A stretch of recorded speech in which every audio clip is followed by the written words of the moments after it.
Voir les listes. Alors, les listes, on va symboliser ça par une sorte de tableau d'une ligne dans laquelle nous allons pouvoir rentrer des valeurs quelconques. Alors, pour définir une liste, c'est assez simple. D'abord, on va définir une liste vide. Donc, je vais l'appeler ma liste L. Je vais mettre ma liste entre crochets.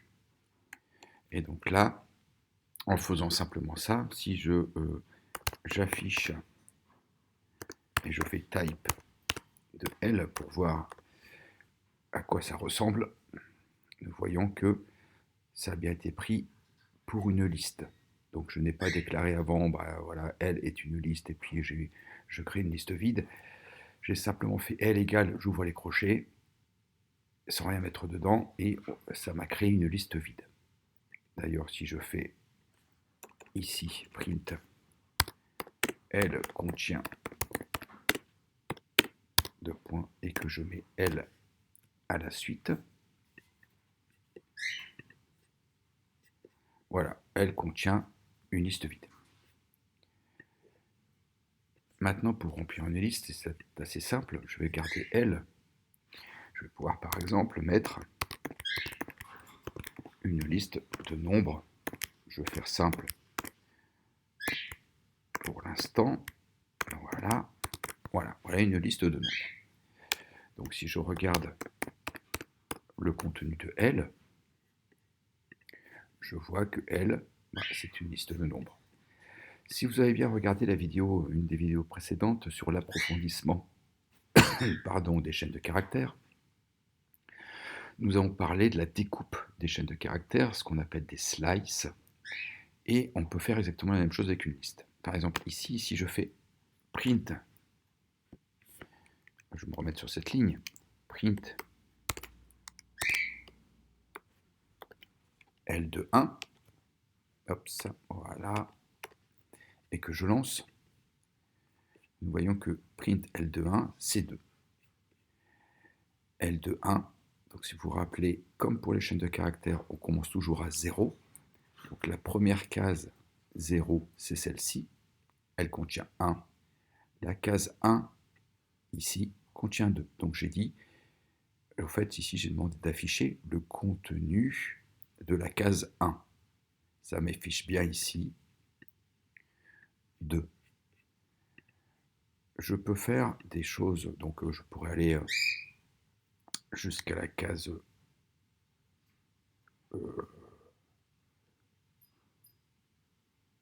je vais faire la case, par exemple, je ne sais pas, 9. Voilà, si je lance la case pour la case 9, on voit bien que c'est 10. Donc la case 9, c'est bien celle-ci, puisque je prends 0, 1, 2, 3, 4, 5, 6, 7, 8, 9. La case 9 contient bien 10. D'ailleurs, si je regarde et je veux afficher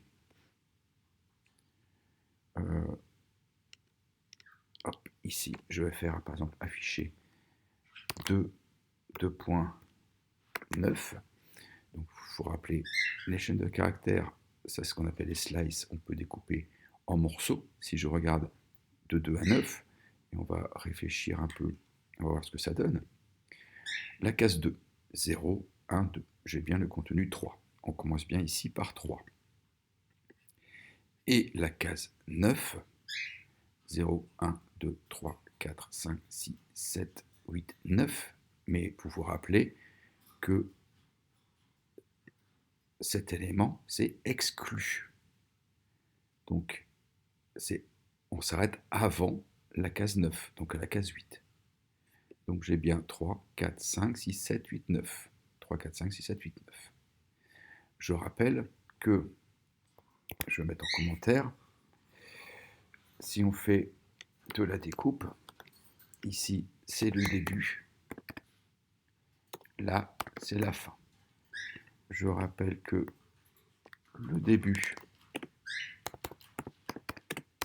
est inclus, la fin est exclue.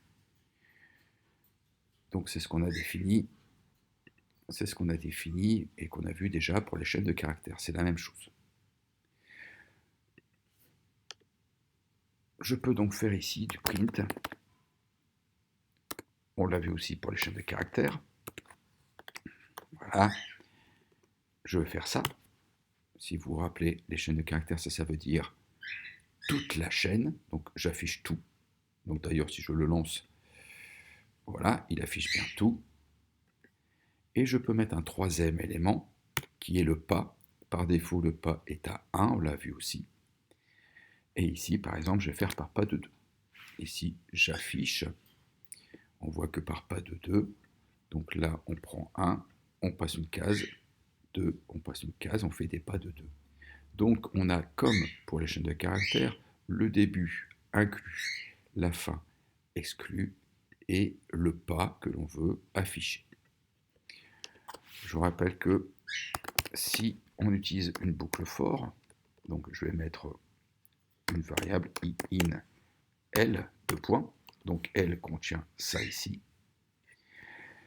Si je fais un print de i, simplement, alors je vais enlever ça, ça ne me sert plus, on a vu ce que ça représentait, comme ça on n'aura pas d'affichage en trop, et si on envoie, voilà, on voit que on prend les éléments de L un à un, donc on parcourt les éléments un à un, et on peut, comme ça, parcourir toute une liste.